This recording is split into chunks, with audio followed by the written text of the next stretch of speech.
उठो, आंगनबाड़ी जाना है ना। माँ लालू को जगाने की कोशिश कर रही थी। थोड़ी देर और, लालू ने अंगड़ाई लेते हुए कहा। मुझे और तेरे बापू को काम पर जाने में रोज देरी होती है। चलो तैयार हो जाओ। माँ झंझलाकर बोली तो लालू को उठना पड़ा।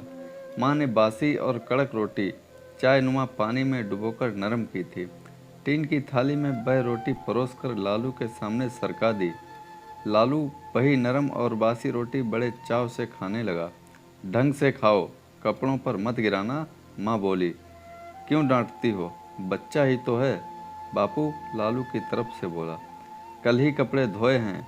माँ के मन में साबुन का हिसाब किताब चल रहा था। इसके बाद माँ और बापू चाय का पानी पीकर काम पर चले गए।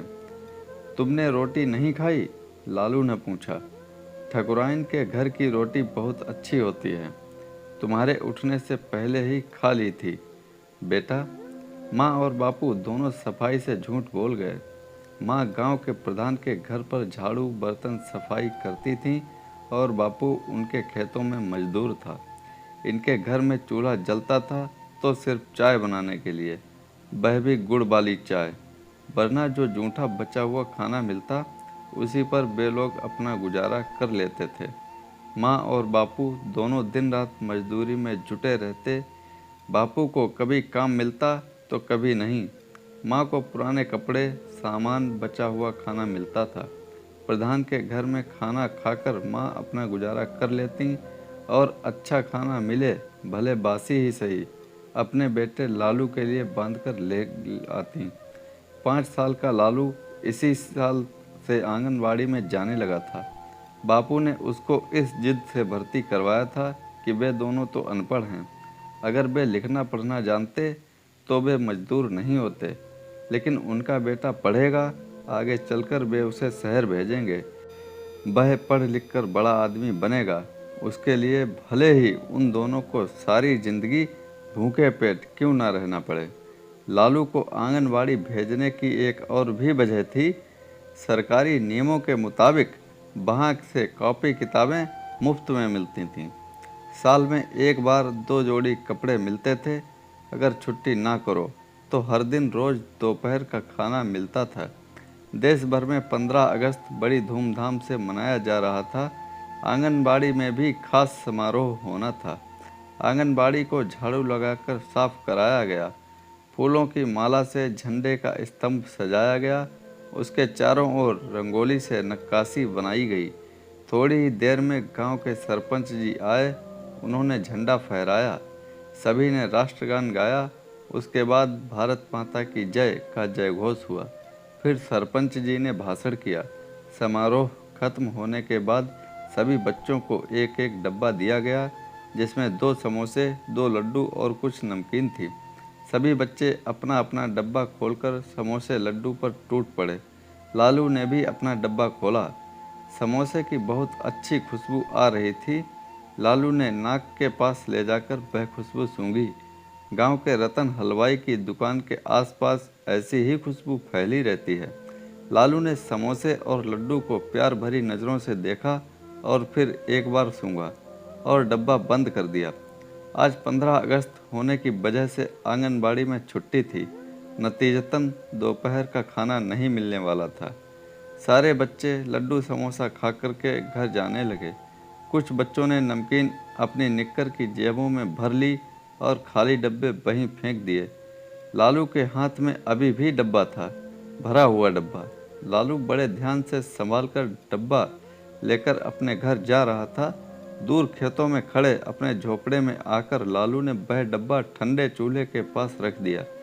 थोड़ी देर के लिए वह झोपड़े में इधर उधर घूमा, फिर डब्बा चूल्हे के पास से उठाया। उसे डर था कि कहीं कोई चूहा या बिल्ली इसे खा ना जाए। उसने वह डब्बा चूल्हे के ऊपर जो तवा था उस पर रख दिया। अब वह निश्चिंत हो गया और खेलने के लिए झोपड़े के बाहर चला गया। वह खेल में मस्त हो गया कि तभी अचानक उसे कुछ याद आया और दौड़कर झोपड़े के अंदर चला आया। डब्बा तो तवे पर सही सलामत था, मगर चींटियों की कतारें उसके अंदर बाहर आ जा रही थीं।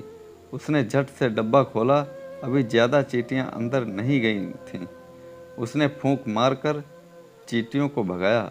इस हड़बड़ी में उसके हाथों पर कुछ चींटियां चिपक कर मर गई थीं।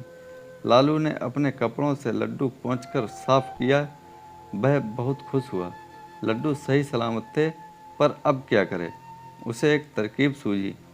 उनके पास एक ही खटिया थी जो झोपड़े के बाहर पड़ी रहती थी, जिस पर उसका बापू सोता था। खटिया के पाए ढीले हो गए थे, डोरियां ढीली पड़ गई थीं, उनमें अच्छा खासा झोल आ गया था। लालू ने उस पर वह डब्बा रख दिया। अब उसे तसल्ली हो गई कि डब्बा एकदम महफूज है। वह फिर से खेलने लगा। घर में खाने के लिए कुछ भी नहीं था। आज वह खेल में ही अपना ध्यान लगा रहा था, पर खटिया पर रखे डब्बे पर भी नज़र रख रहा था कि कहीं कुत्ता मुंह ना मारे। 4-5 साल का छोटा भूखा थका हुआ बच्चा कितनी देर खाने का डब्बा संभालता। आखिरकार डब्बा गोद में लिए वह खटिया पर लुढ़क गया। शाम ढलते ढलते माँ बापू दोनों काम से वापस आ गए। माँ ने लालू को जगाया। आंख मलते मलते वह जाग गया। माँ बापू ने देखा कि उसकी गोद में एक डब्बा है। माँ ने पूछा, यह क्या है? आज आंगनबाड़ी में हमें यह दिया गया है, लालू ने डब्बा माँ के हाथों में देते हुए कहा। माँ ने डब्बा खोलकर देखा तो उसमें 2 लड्डू, 2 समोसे और नमकीन थी। तुमने खाया क्यों नहीं बेटा? आज तो तुम्हें वहाँ खाना भी नहीं मिला होगा, बापू कह रहा था। उसकी आवाज़ में नाराज़गी भी थी। यह नाराज़गी लालू के खाना ना खाने पर थी या एक वक्त का खाना ना मिलने पर थी, यह तो वही जाने। क्यों नहीं खाया? माँ गुस्से से बोली। उसकी आवाज़ में गुस्से के साथ साथ तड़प भी थी कि उसका बच्चा दिन भर का भूखा है। माँ बापू सोचने लगे, इसने खाना क्यों नहीं खाया? डब्बा गोद में लिए लेटा रहा। तबीयत तो ठीक है ना इसकी? क्या हो गया है इसे? माँ बापू दोनों ने नाराज़गी और तड़प भरे दिल से लालू को डांट लगाई। चलो पहले लड्डू समोसा खा लो, खाना गोद में लिए कोई सोता है भला? लालू बोला, माँ मैंने इसे तवे पर रखा था तो इसमें चींटियाँ घुस गईं, पर मैंने लड्डू को पोंछ पोंछ कर साफ कर दिया। चूहा बिल्ली कुत्ता कोई इसे मुंह ना लगाए, इसलिए गोद में लेकर दिन भर संभालता रहा तुम दोनों के लिए। थकी हुई माँ के जिस्म में ना जाने कहाँ से ताकत आ गई। वह झट से उठ गई। 2 कदम की दौड़ लगाकर वह अपने बच्चे के पास आ गई। उसने लालू का चेहरा कई बार चूमा। झोपड़े से पीठ टिकाए बैठा बापू माँ बेटे का यह प्यार दुलार देख रहा था। उसने सिर पर बांधा हुआ कपड़ा अपने हाथों से हल्के से उतारकर अपनी आंखें पोंछीं। वह अपनी जगह से उठ गया और प्यार से बेटे के पास खटिया पर जा बैठा। उसने लालू को सीने से लगाया और उसके माथे को चूमा। उसके उन नन्हे हाथों को चूमा जो खाना खाने के बजाय खाने की हिफाजत कर रहे थे। लालू ने अपनी माँ से वह डब्बा लिया और बड़े प्यार से उसमें से एक समोसा उठाया। एक और मेरी रानी माँ का, कहते हुए लालू ने समोसा माँ को खिलाया। माँ ने समोसा का एक छोटा सा टुकड़ा काट लिया। वही जूठा समोसा बापू के मुंह के पास ले जाकर कहा, एक और मेरे राजा बापू का। बाप ने भी समोसा खा लिया। माँ के गले से सिसकी निकली। बापू का गला रुंध गया। बापू ने समोसे के साथ सिसकी निगल ली। माँ बापू को समोसा खाते देखकर लालू खिलखिलाकर हंस पड़ा। माँ ने बचा हुआ समोसा बड़े प्यार से अपने लालू को खिलाया। लालू बोला, अब मेरी माँ लड्डू खाएंगी, मेरा बापू लड्डू खाएगा, फिर लालू लड्डू खाएगा। तेल में बने उस लड्डू का स्वाद क्या बताएं कि असली देसी घी के लड्डू का स्वाद भी फीका पड़ जाए।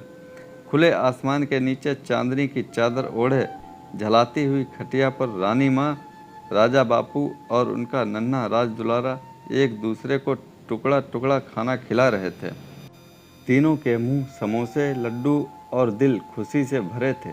तो दोस्तों, कैसी लगी ये कहानी? लाइक करें, कमेंट में हमें बताएं और चैनल को सब्सक्राइब करना ना भूलें। धन्यवाद।